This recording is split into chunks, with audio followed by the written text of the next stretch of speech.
El muerto caído del cielo. Un relato de George Simenon. Narrado por Sara Mendoza. Pero antes de comenzar, os recuerdo que mi primer poemario, Por cada centímetro de piel que me sobra, está a la venta. Enlaces de compra en la cajita de descripción. Y dicho esto, comenzamos. Parte 1. 3 gotas 3 veces al día, ¿me oye usted? Le gritó el doctorcito a su última paciente de aquel día. Y esta, la tía Tatim, afirmó lentamente con la cabeza, sonriendo como los sordos. ¿Qué había entendido la mujer? Poco importaba, puesto que se trataba de un medicamento inocuo.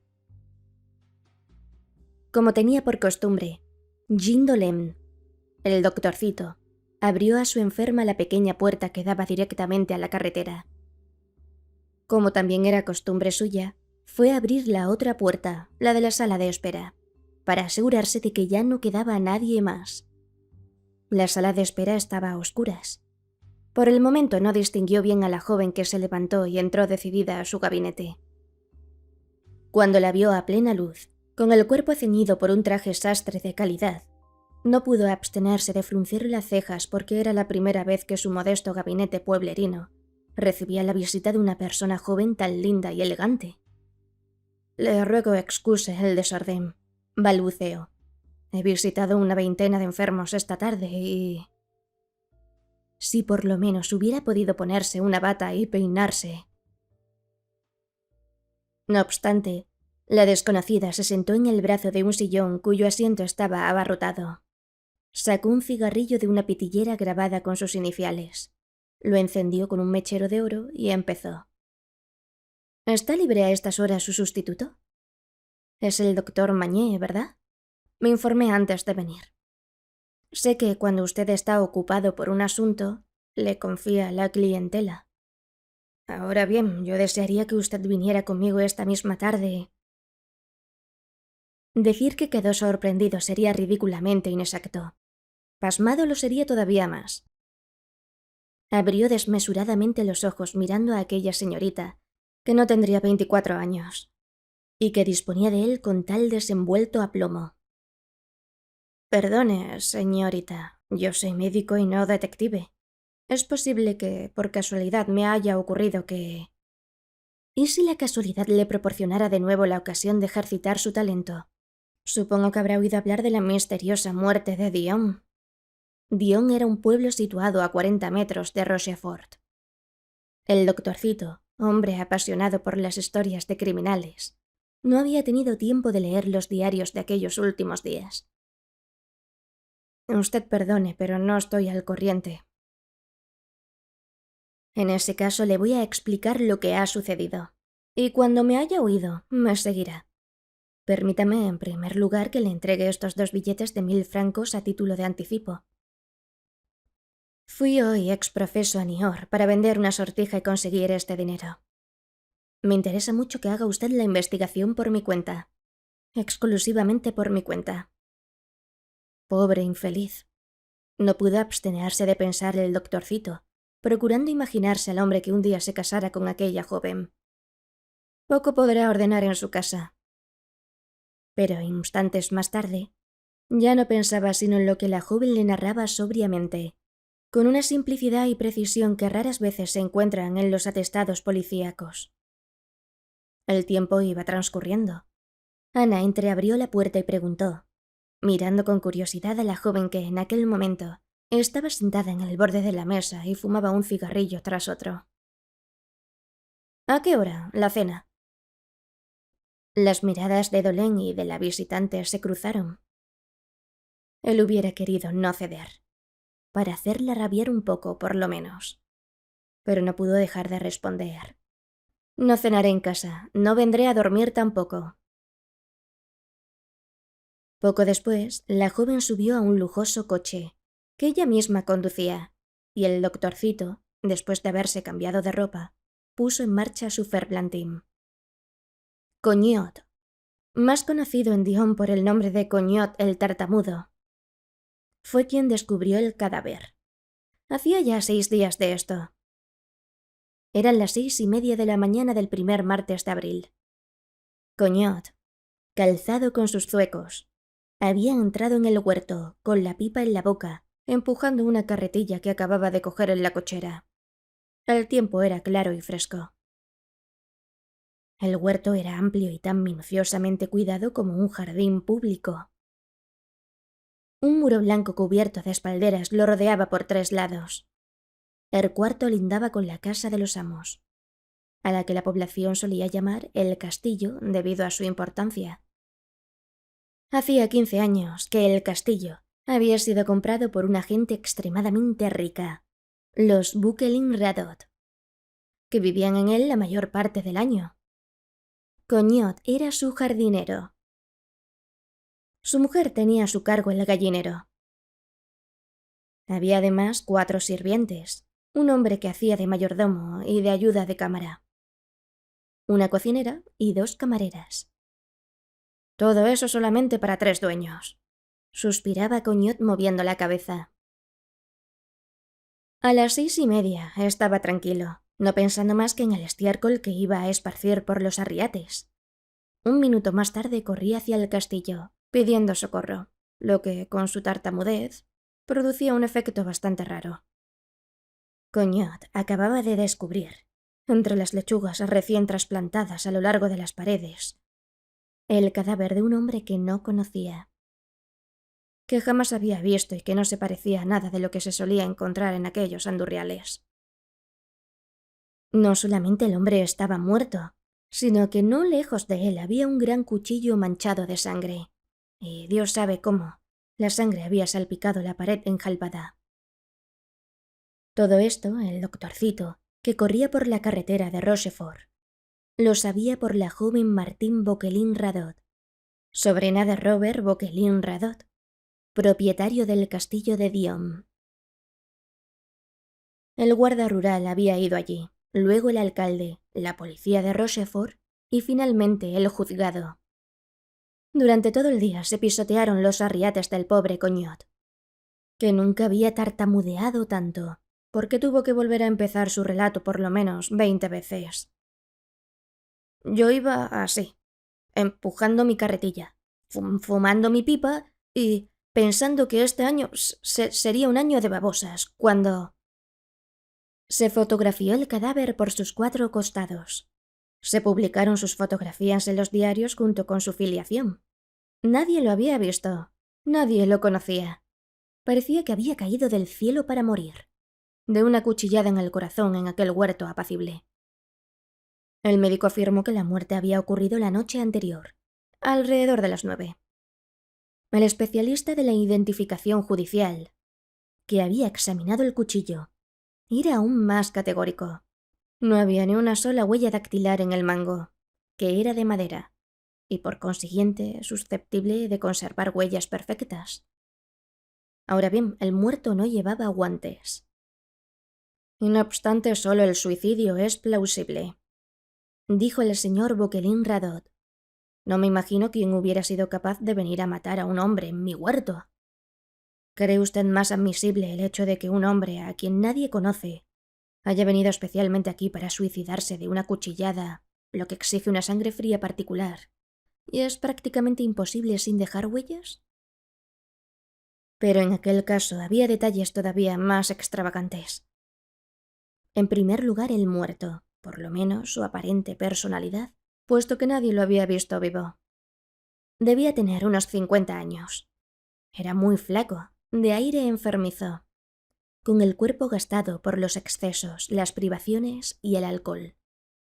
Según dijo con cierto énfasis el médico forense de Rochefort, que era el padre de 8 hijos y presidente de una sociedad de templanza.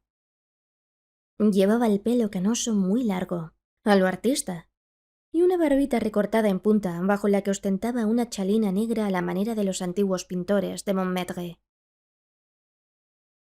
En la Butte, es decir, la colina de Montmartre que domina París, frecuentadas por los artistas, y al pie de la cual se hallan situados los establecimientos nocturnos más en boga, entre el Sacré-Cœur y la calle Lepic, nadie se hubiera fijado en él, Pero en Dion había que creer que era realmente un viejo pintor indigente, o un fotógrafo ambulante, o quizás un andrajoso cantante de cabaret. Fuera cual fuese la hipótesis que se examinara, siempre asomaba a los labios la misma pregunta. ¿Qué había ido a hacer a Dion? ¿Y por qué había saltado una pared, a decir verdad bastante baja, y no cubierta por cascos de botellas, para penetrar en el huerto del señor Boquelin Radot? En fin, ¿cómo había llegado allí sin un céntimo en el bolsillo? Porque los bolsillos de su traje negro, muy usado y lustroso, estaban rigurosamente vacíos. Ni tabaco, ni cigarrillos, ni portamonedas, ni ninguno de los pequeños objetos que incluso los hombres más menesterosos llevan consigo. Ni siquiera un pañuelo.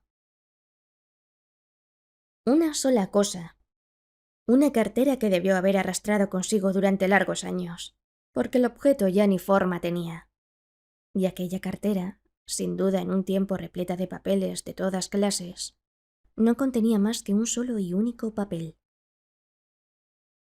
¿Qué importancia atribuirle?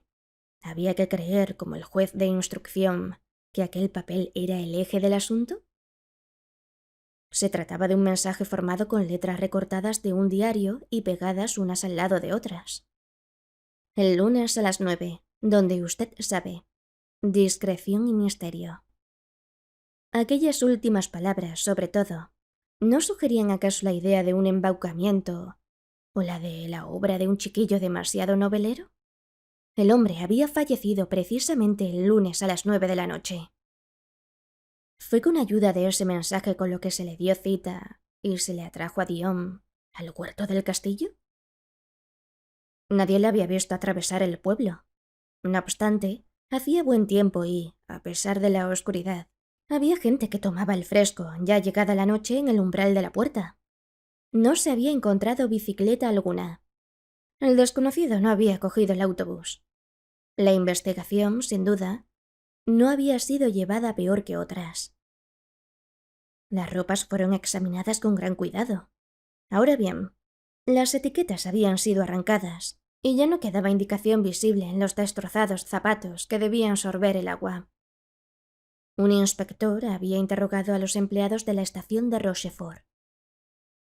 Uno de ellos recordó vagamente haber visto a un viajero que respondía a las señas dadas y que se apeó del tren de Burdeos a las 5 de la tarde del lunes. El viajero le había entregado un billete sencillo de tercera clase Burdeos-Rochefort. Y el doctorcito registró maquinalmente en una casilla de su memoria: un billete sencillo. Así pues, el hombre no tenía la intención de regresar a Burdeos, o por lo menos en un plazo breve. Aquello era todo, al menos en el terreno de lo positivo. Pero fue entonces cuando el drama comenzó. La frente de Martín se había ensombrecido. Las ventanas de su nariz habían dejado escapar una bocanada de humo. Y después de un corto silencio, dijo: «Tengo la convicción, doctor, de que este hombre es mi padre, Marcel Boquelin Radot. Y si aún no me siento capaz de acusar, sospecho que mi tío Robert lo atrajo a su casa para asesinarlo. He aquí por qué quiero que...». La joven había dicho quiero sin vacilación.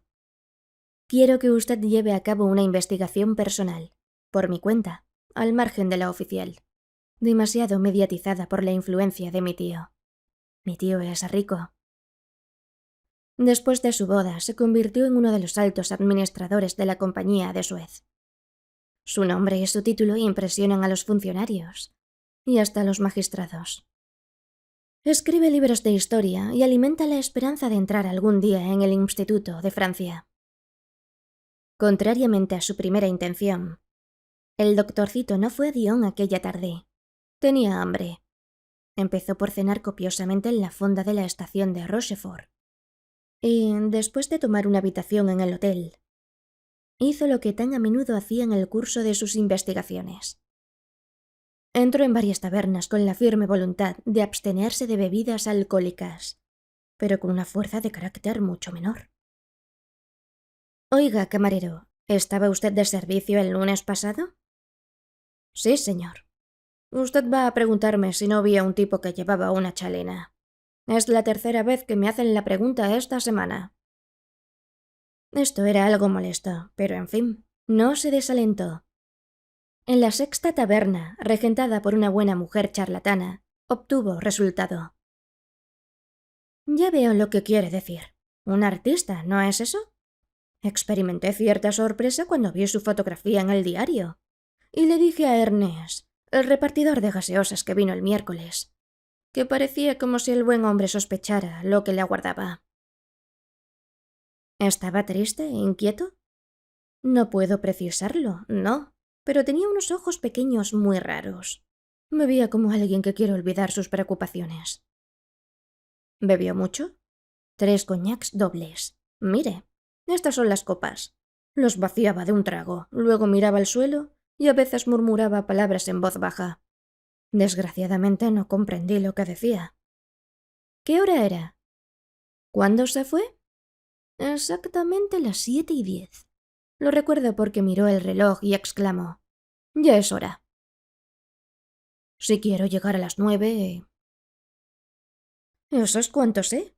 Yo creía que la policía vendría a interrogarme más pronto, porque usted pertenece a la policía, ¿no es verdad? Oh, siempre mantuve buenas relaciones con ella. No hago nada malo. Yo... Al día siguiente, a las 7 de la mañana, el doctorcito paraba su Ferblantin frente a la única posada de Diom, du Marronnier, delante de la iglesia. Mucho trabajo le hubiera costado dar una respuesta de haberle preguntado a alguien qué pensaba hacer, puesto que no tenía la menor idea.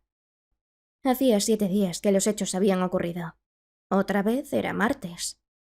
El cadáver del desconocido, después de sufrir las últimas injurias de la autopsia, había sido enterrado en el cementerio de Rochefort, sin que nadie se tomara la molestia de seguir el féretro. Y en su tumba solo se inscribió un número. Las ropas, la hoja de papel de las letras recortadas, tenían que estar en la secretaría del tribunal. ¿Qué quedaba que pudiera servir de base a las investigaciones? Una gran mansión burguesa cuya reja divisaba el doctorcito, antes del primer recodo. Una casa espaciosa, de altas ventanas, cuya gradería de 5 escalones, precedida de un pequeño parque muy limpio. A mano izquierda, la casita del jardinero.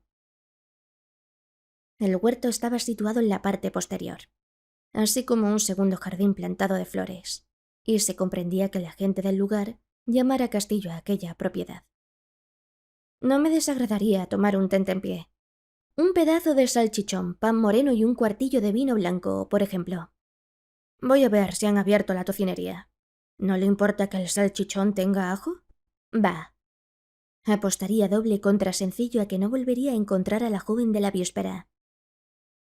Y comió salchichón con ajo mientras la plazoleta, sombreada, no por 2 sino por 6 castaños, vivía su clara e ingenua existencia matutina.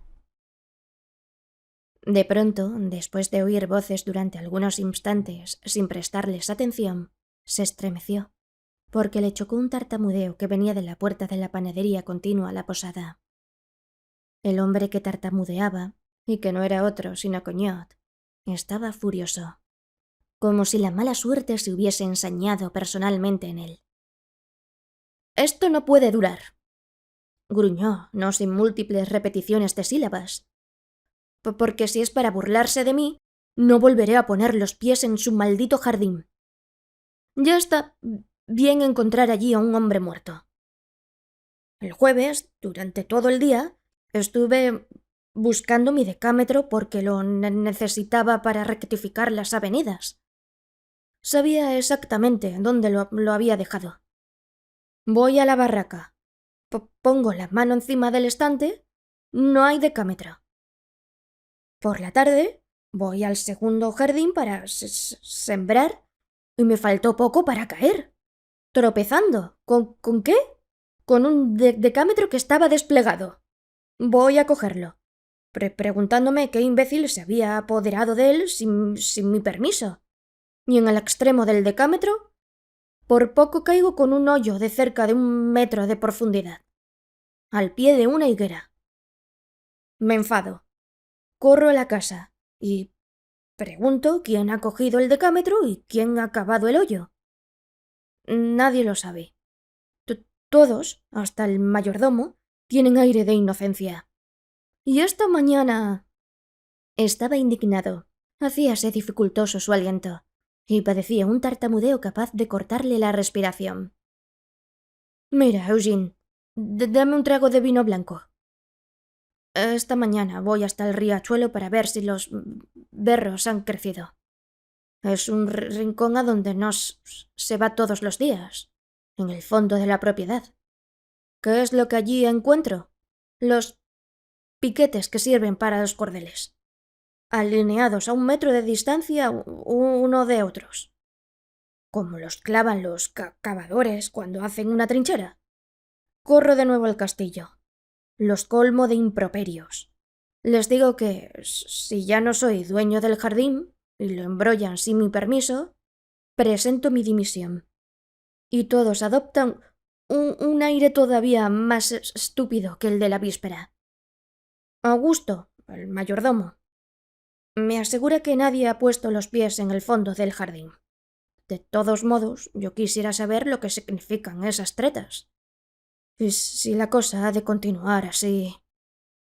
Usted perdone, dijo la voz del doctor. Todos lo miraron. En el pueblo ya empezaban a acostumbrarse a los policías, y debieron de tomarlo por uno de ellos. Desde el pasado lunes, ¿no volvió usted a los 2 lugares que acaba de indicar? Piénselo bien. Por lo que respecta al riachuelo, estoy seguro. En toda la semana no trabajé por aquel lado. En cuanto a la higuera, quizá pasé por allí, pero más lejos. ¿De modo que el hoyo pudo haber sido cavado desde el lunes por la tarde? ¿Y el decámetro en su sitio? Con más razón los piquetes clavados cerca del riachuelo. ¿Pretende usted que lo hizo el muerto? Y Cognot, a quien visiblemente no gustaban los cadáveres, hizo una mueca, movió los hombros como alguien víctima de un malestar físico. Se hubiera podido ir a morir en otro sitio. Cuando pienso que... precisamente en donde yo acababa de trasplantar mis lechugas. Se volvió. Se oían los pasos de un caballo. El doctorcito creyó un instante que era un gendarme que hacía su ronda, pero advirtió la confusión del jardinero, que se precipitó hacia la panadería y entró en la tienda. Al cabo de un instante apareció un jinete. Un hombre de 56 a 60 años, alto, delgado, con aspecto de un noble provinciano de la vieja Francia. Pasó saludando vagamente con la mano al grupo que acaba de abandonar el jardinero. Y aquel ademán era el de un verdadero señor pasando entre sus vasallos. ¿Boquelin Radot? Preguntó Jean Dolent. ¿No le conoce usted? Recorre 10 kilómetros a caballo todas las mañanas. A veces la señorita lo acompaña. Tienen 2 caballos, 2 cabalgaduras de bella estampa. ¿Quién los cuida? ¿Cognot? No, no es bastante ducho. Los cuida una antigua brigada de caballería retirado, el tío Martín, que vive en la parte alta de la calle y que va todas las mañanas y todas las tardes a la cuadra. ¿Que se encuentra dónde? Un poco más arriba de la casa. No se la ve debido al recodo. Es una pequeña construcción de planta baja que da directamente a la calle, y por la parte posterior a un patio. Cognot asomó la cabeza. De todos modos, luego tendré que preguntar al patrón si es él quien se divierte cavando hoyos y hurtándome las cuerdas. Perfectamente, sí, le hablaré de eso. Y le diré sin rodeos. Señor, hace 15 años que... El doctorcito ya no escuchaba. Ciertamente había oído hablar de terribles dramas de familia. Había conocido, en su sector de Marsilly, odios feroces alimentados por mezquinas cuestiones de intereses. A veces una vulgar pared medianera o la limpieza de un foso. Pero ¿quién podía figurarse que aquel hombre rico y distinguido, futuro miembro del instituto, que acababa de pasar a caballo para dar su paseo cotidiano, hubiese atraído fríamente a su hermano hacia una emboscada por un procedimiento tan vulgar que resultaba infantil, con palabras ridículas y hasta groseras recortadas de viejos diarios? Y aquel asesinato a cuchilladas, con un grueso cuchillo corriente, el mango secado, el cadáver abandonado en el arriate y la sangre en la pared blanca. El pueblo era fresco y alegre como un juguete. Ni siquiera faltaba el ruido alegre del martillo del herrero sobre el yunque, ni el cálido olor a pan tierno que salía de la tienda del panadero. El castillo era el reflejo de una casa feliz, de un lujo simple y discreto. El hombre que allí vivía, y que era lo bastante rico para llevar en otros sitios una existencia ruidosa, tenía el sentido de los goces serenos y profundos, del orden y del buen gusto. Y a santo de qué aquellas historias de piquetes, de hoyos al pie de la higuera y del decámetro desdoblado en el jardín. En fin, cómo el otro hombre, a quien nadie había reconocido, y que venía de Dios sabe dónde, hubiera podido ser Marcel Bouquelin Radot, si oficialmente éste había fallecido hace 5 años. Con su franqueza sorprendente, Martín había dicho todo cuanto sabía y pensaba. Solo eran 2 hermanos, mi padre Marcel y mi tío Robert.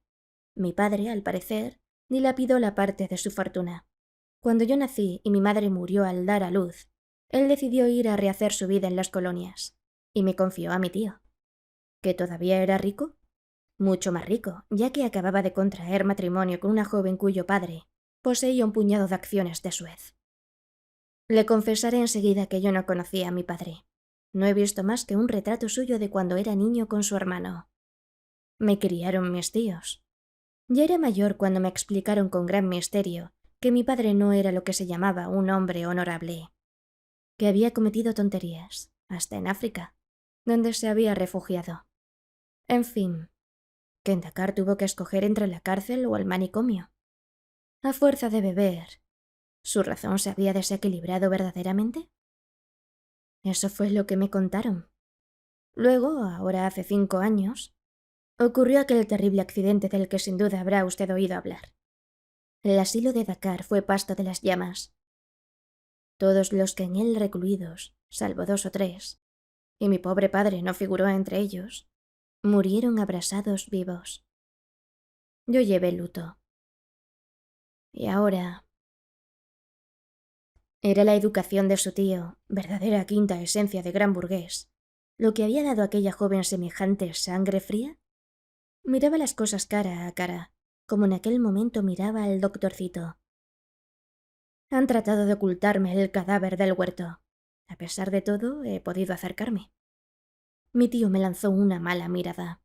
Al ver la cara, recibí algo así como un choque. No es que pretenda haber oído la voz de la sangre, porque soy una joven moderna y creo en muy pocas cosas. Luego he reflexionado. Existe todavía un detalle que me chocó. Hace 8 días que mi tía se hace pasar por enferma y que no sale de sus habitaciones. Se sintió enferma justamente el domingo, la víspera de la llegada del desconocido. Si mi tío previó algo, pudo... ¿No era espantoso oírla enunciar con calma acusaciones tan monstruosas? ¿Insinúa usted que su tío hubiera hecho enfermar a su mujer de un modo u otro? ¿O que hubiese conseguido que ella fingiera una enfermedad? ¿Qué clase de mujer es su tía? Blanda, siempre triste, sin motivo. Siempre preocupada por sus medicamentos y sumida en sus libros de medicina. Ella sostiene que tiene un cáncer y que no llegará a vieja. Las radiografías son siempre negativas, pero ella acusa a los médicos de que se ponen de acuerdo para engañarla. Usted hará una investigación por mi cuenta, porque es preciso que yo sepa. Sentado ante un velador pintado de verde, en la terraza de la pequeña posada, enfrente de la iglesia y de los 6 castaños, cuyas yemas estaban en un verde tierno, el doctorcito se preguntaba en aquel momento si... No confesaba a ella que su padre no había hecho nada bueno, que era lo que se llama una cabeza de chorlito y que habían acabado por recluirlo en el manicomio de Dakar. Si el padre estaba loco, no era posible que su hija... Y en ese caso, si ella estaba loca, fuera cual fuese el grado de su locura, ¿no representaba él un papel odioso? Porque, en resumidas cuentas, él estaba allí sospechando que un hombre había asesinado a su hermano en las condiciones más innobles que pueden darse. ¿Qué respondería él a ese hombre si le lanzara a la cara? ¿No se avergüenza usted, doctor, de aceptar 2000 francos de la primera joven que se encuentra, a quien usted no conoce ni por asomo, para realizar semejante trabajo? Porque esa era la pura verdad. Para hablar con toda exactitud, él había querido devolver a su visitante los 2000 francos que ella había depositado sobre la mesa de su despacho. Luego, en el momento de su partida, cautivado por lo que ella acababa de decirle, no pensó más en ello. Ana fue la que los encontró cuando el doctorcito iba a marcharse. Y la misma Ana puso cierto desprecio en su voz al decir: «Veo, en efecto, que el nuevo oficio del señorito rinde mucho. ¿Cuántas consultas a 20 francos se hubieran necesitado para...?» Había tomado su decisión. Él no prometió realizar su investigación de tal o cual forma. Pues bien, luego, cuando viera que el jinete volvía a pasar, llamaría a la reja del castillo. Preguntaría por Robert Bouquelin Radot. Se presentaría. Le diría... La verdad, Pardiez. Salvo, claro está, que no le hablaría de la visita de la joven. Sonó el timbre del teléfono de la taberna. El dueño tardó mucho rato en comprender. Por fin se fue a la terraza, con el asombro reflejado en el semblante. Lo llaman al aparato. ¿A mí? Es imposible. No hay nadie más que usted en la terraza, ¿no es verdad? Me han dicho: llame al teléfono al señor que está en la terraza. El doctorcito se precipitó. Diga. ¿Es usted doctor? Lo he visto desde mi habitación. Sí. Soy yo la que fui ayer a su casa. Escuche. Creo que él sospecha algo. Cuando regresé, se dio cuenta inmediatamente de la desaparición de mi sortija. Yo pretendía haberla perdido. Entonces tuvo una idea de que no lo hubiera creído capaz. Fue a mirar en el contador del auto el número de kilómetros que yo había recorrido. Volvió con la severidad reflejada en el rostro. Luego añadió que, mientras aquella historia no se hubiera terminado... La palabra historia es suya. Me rogaba, y cuando él ruega... Me rogaba. Dijo que no saliera de casa. Muchas gracias. ¿Qué piensa usted hacer si él sospecha que nos conocemos? No sé de qué será capaz. Empiezo a tener miedo. Escuche, doctor. El doctorcito frunció las cejas, adivinando la continuación. Quizás sería más prudente renunciar, o dejar para más tarde esa... eterna contradicción humana. Un instante antes, Dolem se preguntaba en qué avispero se había metido, y solo aspiraba a salir de él. Y ahora bastaba que se le pidiera que renunciara para crear en él la voluntad de quedarse. ¿Está usted ahí? ¿Me ha oído? Sí. ¿Y qué decide? La comunicación fue cortada en seco. ¿Habría entrado alguien en la habitación? ¿Seguía enferma la tía? ¿O había vuelto el jinete al castillo por otro camino? Creo que voy a almorzar aquí, patrón. ¿Qué tiene usted de bueno? Nosotros, ¿sabe usted? Aparte de un guiso de carne con acederas, sardinas para entremeses, si quiere. En todo caso, puedo ofrecerle... Valdría más que se llegara a Rochefort. Pero en eso también el doctorcito se obstinó, y a las 11 llamaba a la reja del castillo. Parte 2. Ciertamente, Jean Dolent ya había frecuentado alguna vez esa gran burguesía provinciana a menudo más inaccesible que la nobleza de antaño. ¿Por qué, pues, la casa de los Bouquelin Radot y los mismos Bouquelin lo impresionaron en aquella ocasión? Cuando llamó a la reja, tuvo que esperar mucho rato, y en vano miró las cortinas de la fachada. Ninguna se movió. ¿No acechaba ya cautelosamente Martín? Por fin la puerta se abrió. El mayordomo descendió con majestuosidad los peldaños de la gradería. Cruzó el corto espacio de arena que lo separaba de la reja y frunció las cejas. ¿Qué desea usted?, preguntó con una mirada que parecía querer hacer inventario completo del doctorcito y de sus ropas. ¿Hablar con el señor Bouquelin Radot? Lo siento, pero a estas horas el señor no recibe... El señor trabaja. Si me quiere dejar su tarjeta, es probable que el señor lo conozca. Yo desearía que le pasara mi tarjeta ahora mismo. Y estoy seguro de que me recibirá. El mayordomo abrió la reja y, de mala gana, Permitió a aquel intruso que penetrara en el vestíbulo donde reinaba una dulce penumbra. Luego llamó discretamente a una puerta de roble esculpido. Entró en una sala y volvió un poco más tarde con una mirada maliciosa. Ya le había prevenido. El señor lo lamenta, pero no puede recibirlo. Un instante, ¿quiere devolverme mi tarjeta? Y al pie de su nombre escribió que conoció a Marcel Bouquelin-Radot en Dakar.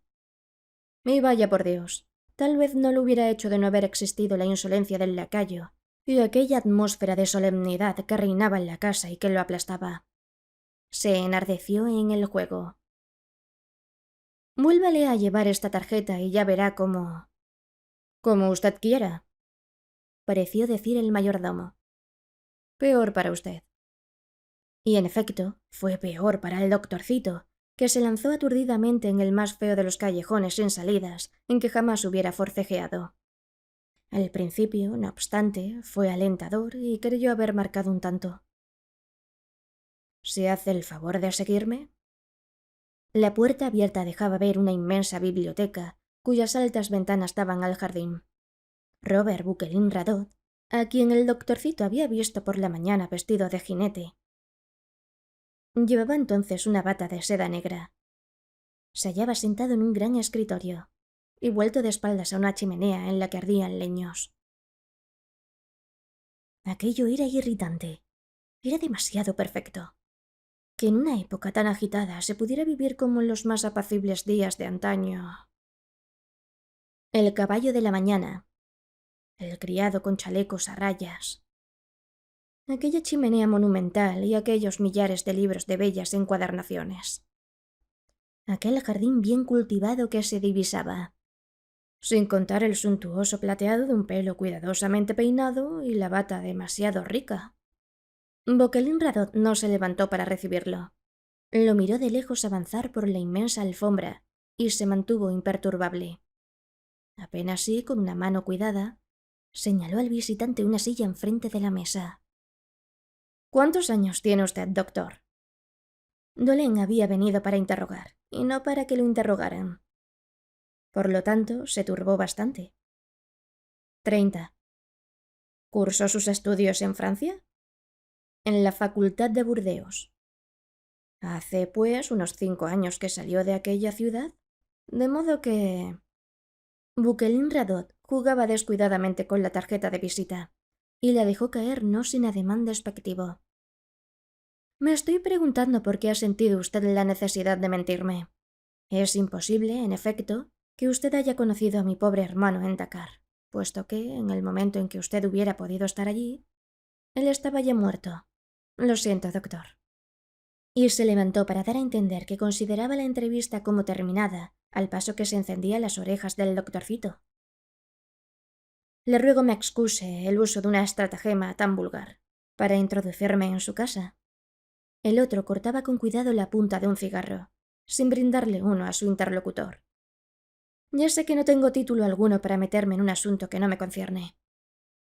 No obstante, han matado a un hombre y supongo que, como todo el mundo, usted desea que se aclare ese drama. La justicia tiene facultad para... Yo la respeto, como usted, pero a menudo me ha sucedido que he descubierto la verdad allí donde los profesionales habían fallado. Es por eso por lo que me he permitido insistir y rogarle que... Lo siento, señor. Era aquello ni más ni menos que una despedida, dada esta vez en un tono cortante. Y el doctorcito, que sentía flaquearle las rodillas, no tenía otro recurso que el de retirarse. De pronto la puerta se abrió empujada con viveza. Martín entró, vestida de claro, con la cara alegre, y exclamó: «Vaya, Dolén, ¿cómo va, amigo?» Luego, volviéndose hacia su tío: «Jamás me dijo usted que conocía a mi camarada Dolén. Él y yo nos hemos encontrado a menudo en casa de amigos comunes. Hemos jugado juntos al bridge y al tenis. De modo que, doctor, ¿ha venido a saludarme de paso? Espero que se quedará a comer con nosotros». Martín. Siempre aquella calma que daba un gran empaque a Bouquelin-Radot. Mucho le agradecería que volviera a su habitación. El doctor desea retirarse. La joven también perdió la serenidad, lo que en cierto modo resarció al doctorcito. Luego, en el momento de salir, ella lo miró como si quisiera decirle: «¿Por qué no me escuchó usted? Ya ve de qué le ha valido». Pero Dolén no estaba al cabo de sus penas. Apenas la joven había desaparecido, cuando Boquelin Radot dijo: «Usted vive en Marsilly, ¿no es cierto? Me estaba preguntando qué había ido a hacer allí ayer mi sobrina. Unos amigos míos vieron mi coche en el pueblo. Ahora ya estoy informado, e insisto en que salga de esta casa. Ignoro lo que Martín le explicó. No se lo pregunto a usted y no deseo saberlo. Usted páselo bien, señor». E inmediatamente pulsó un timbre eléctrico que se oyó sonar en la casa. En el mismo instante se oyó la campanilla de la reja. El mayordomo fue a abrir antes de responder a la llamada del timbre. Pasos y voces en el vestíbulo. Los visitantes debían de ser de calidad, puesto que el lacayo los dejó entrar de golpe en la casa. La puerta se abrió. «El señor juez de instrucción pregunta si el señor puede recibirlo. Hágale entrar». Dolén no sabía quién era el juez encargado del asunto. Tuvo un leve asomo de esperanza y no se sintió decepcionado. Al dirigirse hacia la puerta, tropezó con un joven alto que exclamó al reconocerle: «Dolén, ¿qué hace usted aquí? Hubiera debido sospechar que este asunto lo apasionaría». Un silencio de confusión.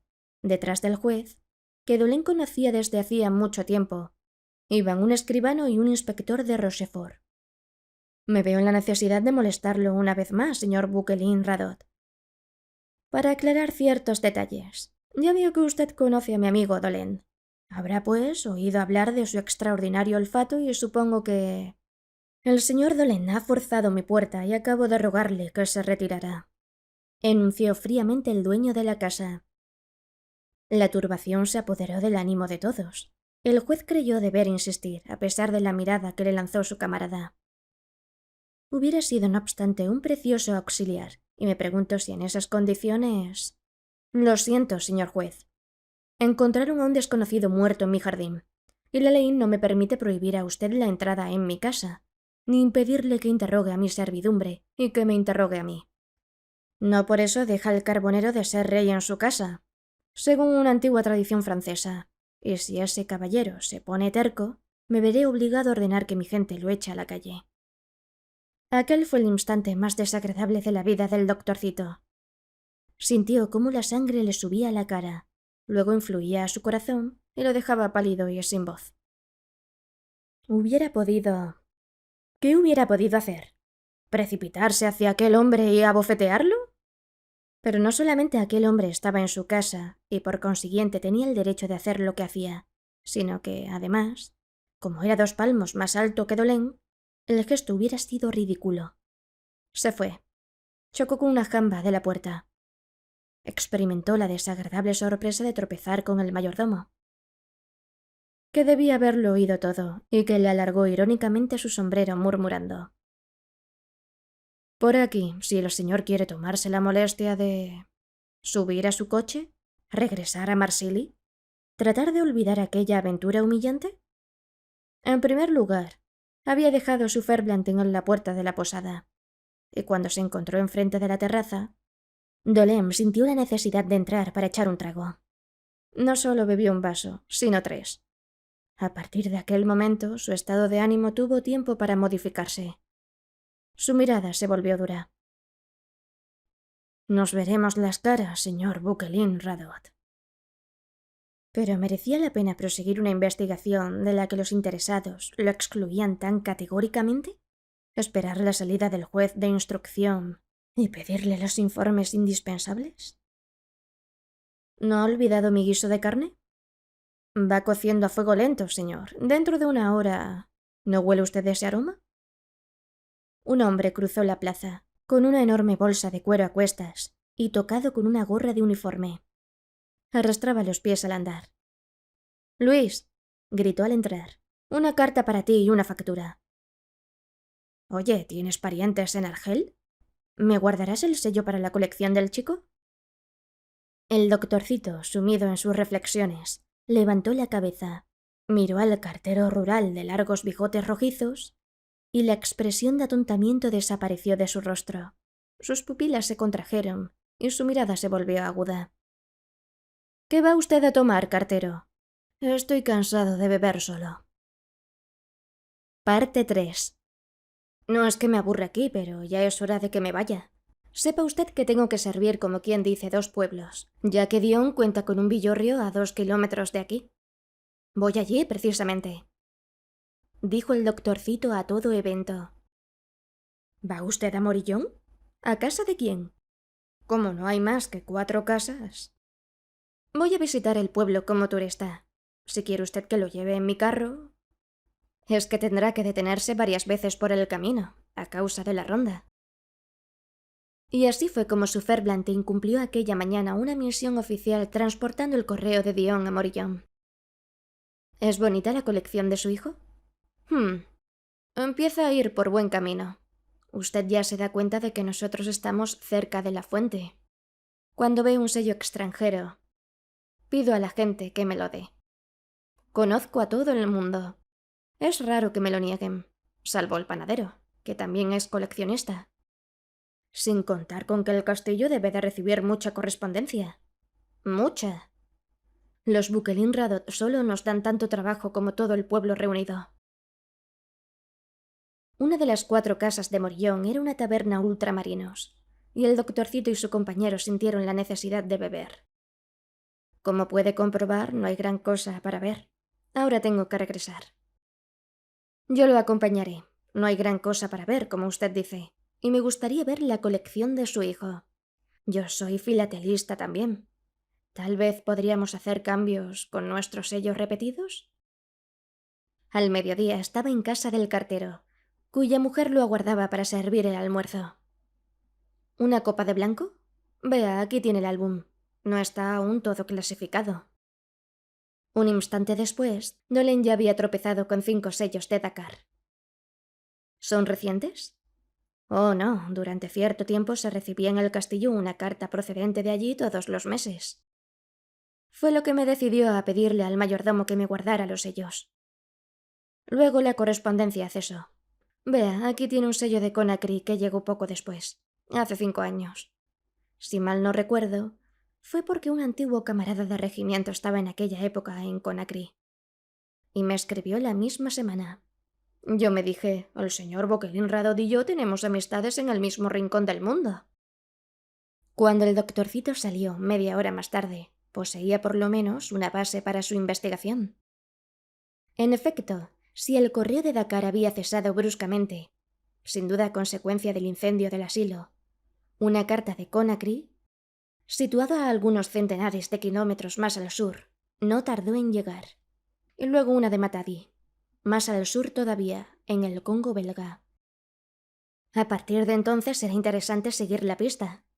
Hubiérase dicho que el hombre que escribía de este modo descendía a lo largo de la costa africana, a un ritmo más o menos lento, para llegar al Cabo, desde donde las cartas siguieron llegando durante 2 años.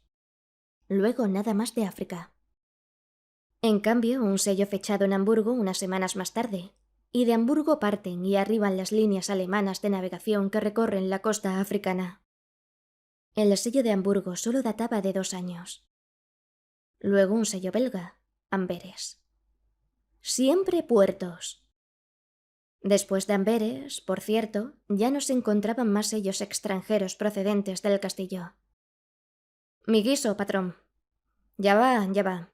A propósito, esos señores del juzgado acaban de irse. ¿Cree usted que descubrirán algo y se llegará a saber quién es el buen hombre que murió en el huerto? Es probable. Excelente fricando. Oiga, ¿es amable la empleada de correos de Dion? Porque supongo que es una mujer. Usted querrá decir una vieja solterona, la más chismosa del mundo. Como no tiene nada que hacer, se pasa todo el día emboscada tras su ventana y sabe todo lo que ocurre en el pueblo. Alguna vez he llegado a preguntarme si no abriría las cartas. ¿Sabe tantas cosas? ¿Podría decirme, señorita, cuánto cuesta un giro telegráfico para Dakar? Ello depende de la cantidad que quiera mandar. ¿Dakar? Espere. Hace mucho tiempo que... Era barbuda, bigotuda, enorme, con ojos maliciosos y una curiosidad siempre al acecho. La prueba es que preguntó. ¿No ha almorzado en el castillo? No, ¿por qué? Porque lo vi entrar alrededor de las 11. Es tan poco frecuente que tengan invitados.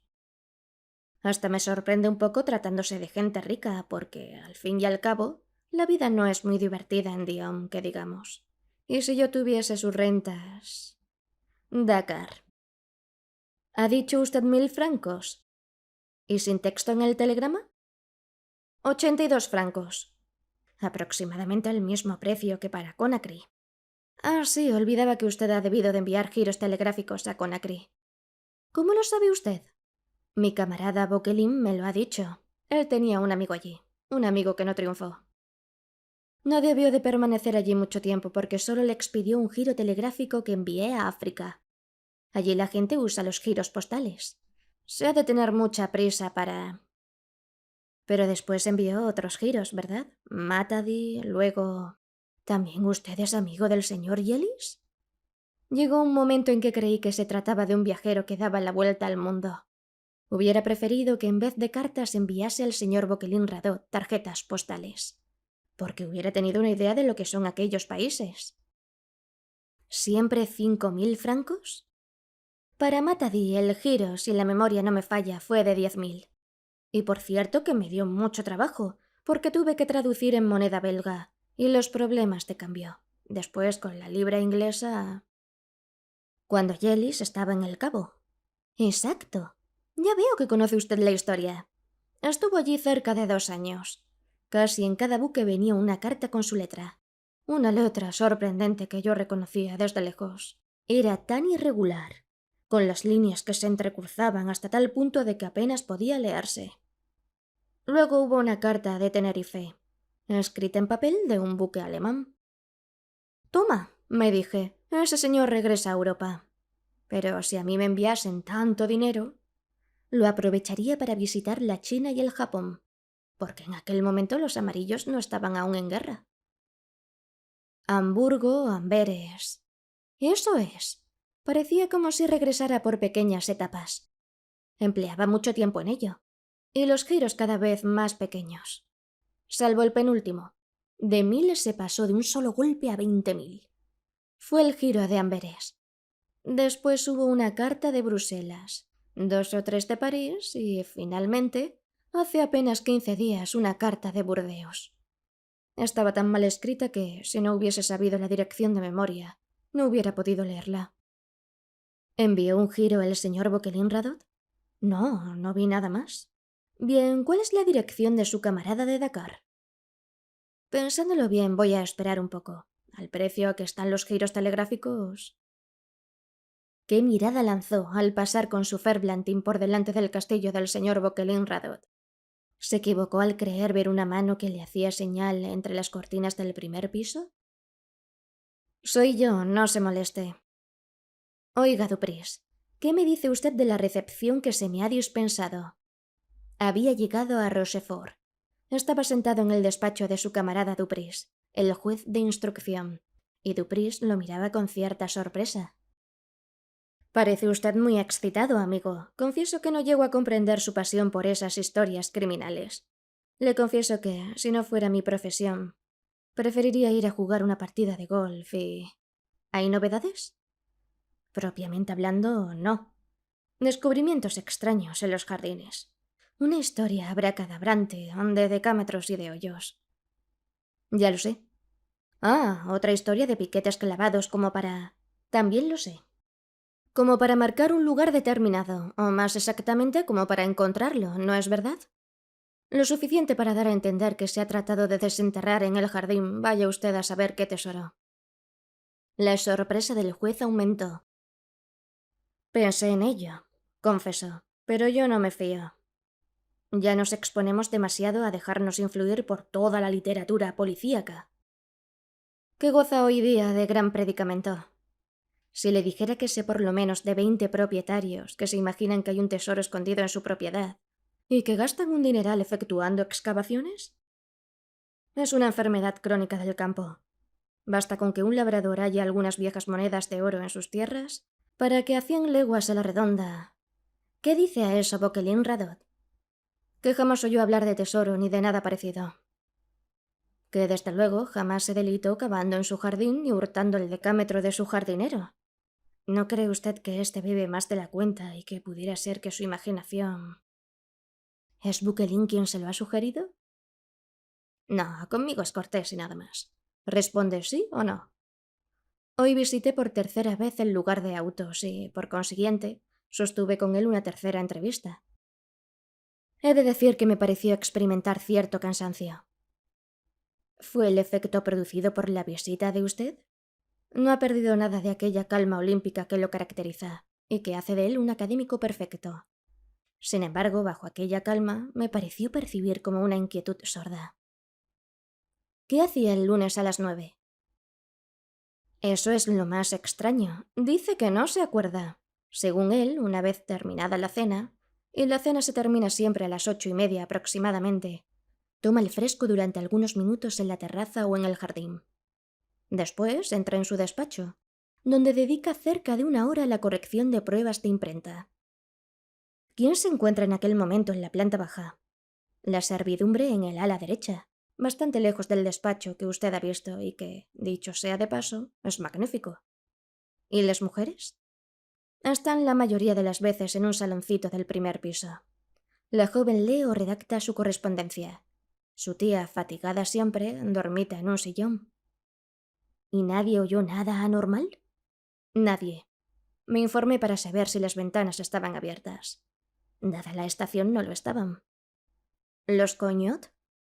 Acostados desde las 8:30, porque se levantan muy temprano. ¿Y Martin, el que se ocupa de los caballos? Hace su última ronda a las 8. Da de beber a los caballos y regresa a su casa, cerrando con llave la puerta de la caballeriza. Otra pregunta, Duprís. ¿De qué lado estaba vuelto el cadáver? Espere. Tengo aquí todo un lote de fotografías tomadas por la identificación judicial. Estaba vuelto hacia la tapia. Lo que ve usted oscuro, a la altura del pecho de un hombre, es una mancha de sangre. ¿La cuchillada fue dada por delante o por detrás? Por delante, con una fuerza poco común, según el médico forense, y sobre todo con insólita precisión. El corazón quedó perforado de un solo golpe, y la sangre manó en abundancia, produciendo la mancha que ve usted. Estaba oscuro a las 9, ciertamente. ¿Y no notaron nada anormal? Por muy excelentes que sean estas fotos, hubiera preferido ver el lugar. Ahora que me hace usted pensar en ello, al inspector se le ha ocurrido esta idea. Esta vez han puesto a mi disposición para que me ayude en mi investigación a un chico muy inteligente, muy bien educado. Notó que la piedra desmenuzable recubierta de cal había sido arañada a la altura de la mancha de sangre, como si hubieran asestado un primer golpe que no alcanzó a la víctima. Muchas gracias. Desde luego ninguna identificación. Nada. Como ha visto, la foto ha sido publicada por todos los diarios, a excepción de la dueña de una taberna de Rochefort, que vino esta mañana a declarar a la policía que un hombre la había interrogado, y que su actitud no era nada tranquilizadora. Era yo. De modo que está usted al corriente. Nada más. El señor Boquelin Radot empieza a mostrarse impaciente, y ha dado a entender, esta mañana, que si se continuaba molestándolo de tal modo, intervendría cerca de las altas esferas, para que se pusiese un freno a... En cuanto a usted, amigo, no creo que sea prudente que vaya dando vueltas alrededor del castillo, según dice la gente. Después de la manera como lo han tratado esta mañana. ¿Interrogó usted a la joven? Como a todo el mundo, no sabe nada. Me iba a olvidar de lo principal. Perdone que lo moleste todavía algunos minutos. Las etiquetas de la ropa del muerto fueron arrancadas, ¿no es verdad? ¿Pueden decir sus especialistas si esa tarea se efectuó recientemente? Si usted llama reciente la noche del crimen, respondo categóricamente que no. Si habla de algunas semanas, sí. Muchas gracias. ¿Ha comprendido usted algo? Todo, desgraciadamente. ¿Qué quiere decir? ¿Por qué desgraciadamente? Y el doctorcito, con una amarga sonrisa, respondió: porque sí. ¿No quiere usted explicármelo? Ahora no. Yo también me debo al secreto profesional. Oiga, ¿y yo? ¿Y todo lo que acabo de confiarle? Y Dolén respondió sin pestañear: no es lo mismo. Parte 4. Oiga, ¿quiere ponerme en comunicación con la señorita Martín, por favor? No sé si la señorita está despierta. ¿De parte de quién? Dígale que es de parte de su amigo. Eran las 8 de la mañana. El doctorcito se hallaba en la posada de los Dos Castaños. Y el sol, aquella mañana, también daba a la plaza de la iglesia el aspecto de una estampa popular. Oiga, ¿es usted doctor? ¿Por qué se empeña? Me da usted miedo. Acabará por... Oiga, su tío no ha salido a caballo esta mañana. Tengo motivos para creer que está inquieto y de bastante mal humor. ¿Le tiene usted miedo? Hombre. Cuando usted haga lo que voy a explicar, se pondrá furioso. Renegará de usted. Va usted a pasar unos momentos en extremo desagradables. Pero la verdad vale bien eso, ¿no es cierto? Ya no sé. Así pues, le hablará usted. Le dirá que acabo de telefonearle, que se excusa de haberse dirigido a mí, que yo demuestro ser muy diferente de lo que usted creía. En una palabra, que si él no me recibe y no acepta mis condiciones, la lista de ciertos giros telegráficos será comunicada esta mañana a la policía. Pero, si usted se niega a ayudarme, iré yo en persona y... Y colgó el receptor. Esperó media hora y la verdad obliga a decir que se mostró más intemperante que de costumbre. Hasta el punto de que el tabernero empezó a mirar con cierta desconfianza a aquel cliente que se emborrachaba tan temprano. La verja. Las piernas del doctorcito temblaban un poco cuando alargó la mano hacia el puño de cobre que produjo el estrépito de la campanilla. Como la víspera, exactamente lo mismo. El mayordomo apareció en lo alto de las gradas, pero debió de haber recibido órdenes, ya que avanzó hacia la verja que abrió no sin cierta rigidez. ¿Quiere usted anunciar? El señor lo espera. Espetó Augusto. Por aquí. El mismo hombre, en el mismo lugar, con la misma indumentaria, en el amplio despacho biblioteca. Pero un desprecio todavía más acentuado al propio tiempo que una fatiga, que sabía que era real y que rondaba el descorazonamiento. No lo invito a sentarse, doctor. Supongo que acabaremos pronto. ¿Cuánto? 50.000. ¿Y cómo me garantiza usted que se callará de ahora en adelante? Eso depende del punto acerca del que usted desea que yo guarde silencio. La suma, a decir verdad, también dependerá de ello. ¿Conoció usted realmente a mi hermano? No. ¿Sostuvo correspondencia con él? No. ¿Conoció a sus antiguos camaradas? No. Los tres no cayeron con una franca euforia. En ese caso no comprendo cómo usted... ¿Cómo he sabido que era su hermano Marcel, el que el pasado lunes estaba muerto en el huerto de su castillo? ¿Sabe usted que mi hermano estaba loco? Exacto. Por lo menos tengo motivos para suponer que es exacto. En primer lugar, los asilos oficiales no aceptan fácilmente a la gente cuya razón es aún sólida. Luego, su escritura... ¿La ha visto usted? Y el señor Boquelín Radot dirigió una mirada involuntaria hacia la caja de caudales encajada en la pared de la derecha de la chimenea. Puedo, señor, hacerle en cierto modo el resumen de las cartas que se hallan en esa caja. Desde Dakar. ¿No es verdad que las cartas de Dakar se las dirigía a usted el director del asilo para tenerlo al corriente de la salud de su hermano?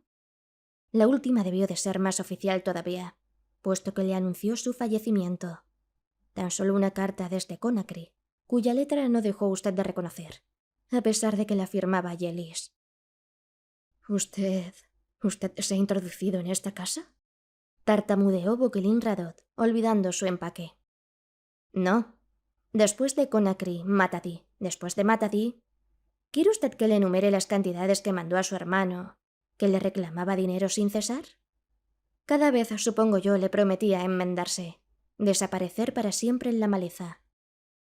Hacer que no se hablara más de él. Exacto. Pero volvía a entregarse la bebida, tal vez al juego.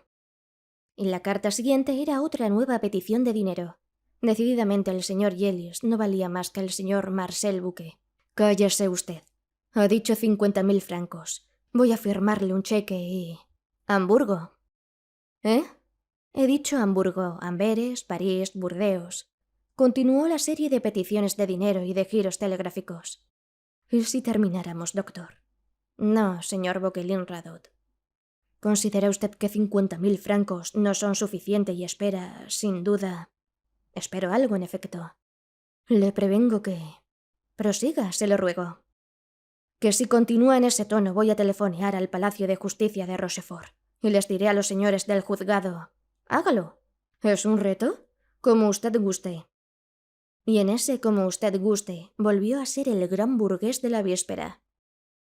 Oiga, señorita, ¿quiere usted darme el...? El doctorcito, fríamente, puso la mano encima del aparato. No vale la pena. ¿Por qué? Porque no fue usted quien mató a su hermano. Porque usted no hubiera podido matarlo a no ser que estuviera también loco. Porque su hermano estaba vuelto de cara a la tapia, a menos de 30 centímetros de ella, y no era posible que otra persona le hundiera el cuchillo en el pecho. Un silencio impresionante. Siéntese, señor Bouquelin-Radot. Figúrese usted que yo no me imaginaba que su orgullo de casta llegaría hasta... Pero voy, si usted quiere... ¿Me permite que fume? Voy a darle algunas indicaciones que le impedirán, tal vez, de hoy en adelante, despreciar a un médico de pueblo. Es inútil que le diga que no se trata de los 50.000 francos de los que habló hace un momento. Ayer un hombre honrado que solo buscaba la verdad se presentó lealmente ante usted, y usted, sin vacilar, lo puso de patitas en la calle.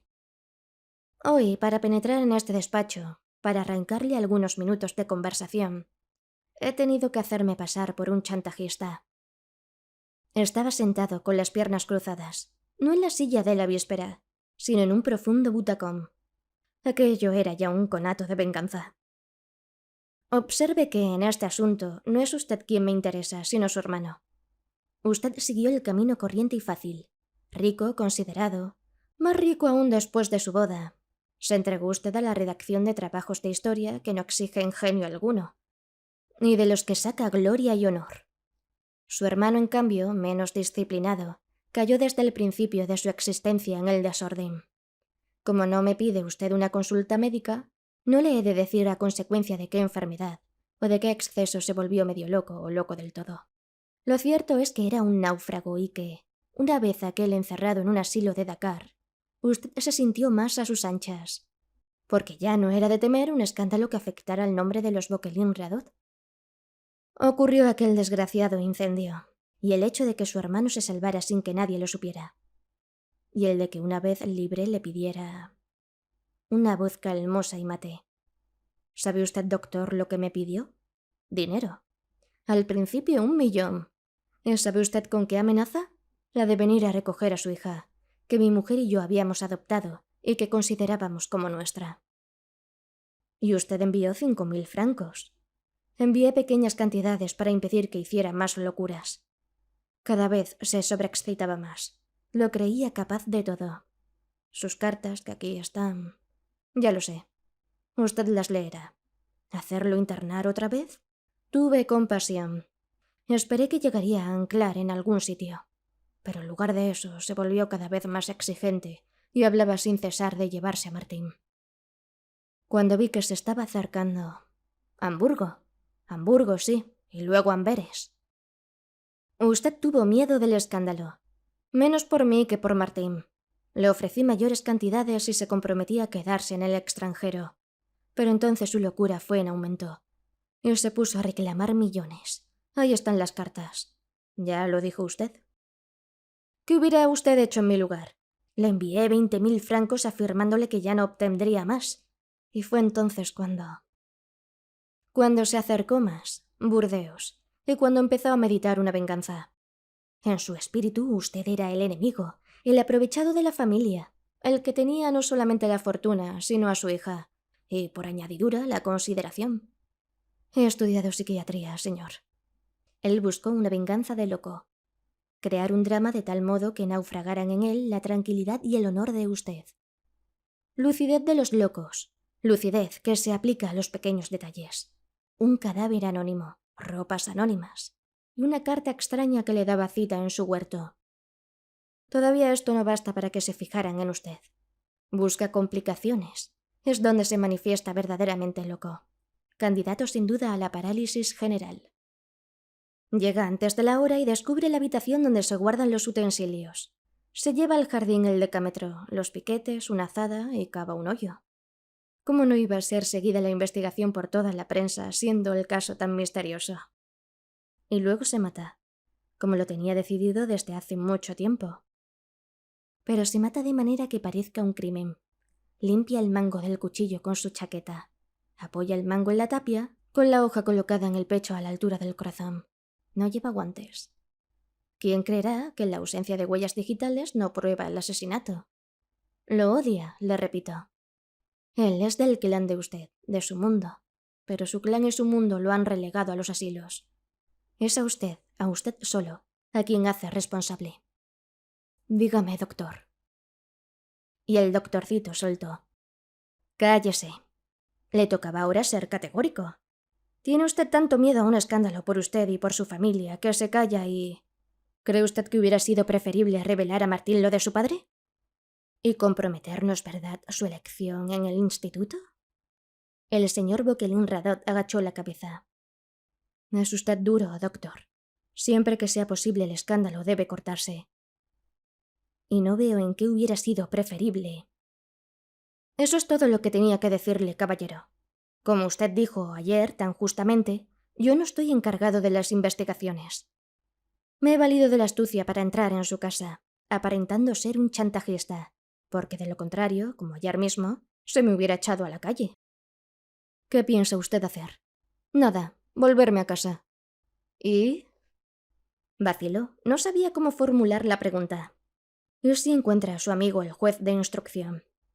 Es a él a quien concierne el asunto, ¿no es cierto? Yo ni siquiera soy un testigo.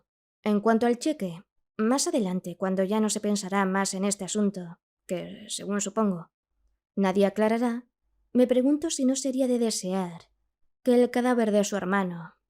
He sabido que los Bokelin-Radot poseen una tumba de familia en Versalles. Esos 50.000 francos... Un instante, doctor.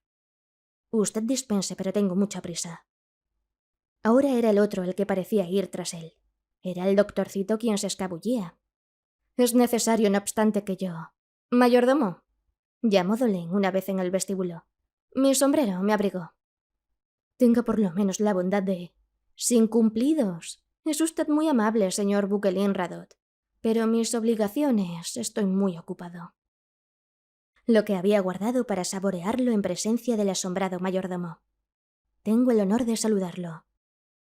Y bajó con mucha rapidez las gradas corriendo hacia la verja, y subió alegre a su Ferblantin, que, por excepción, arrancó de golpe.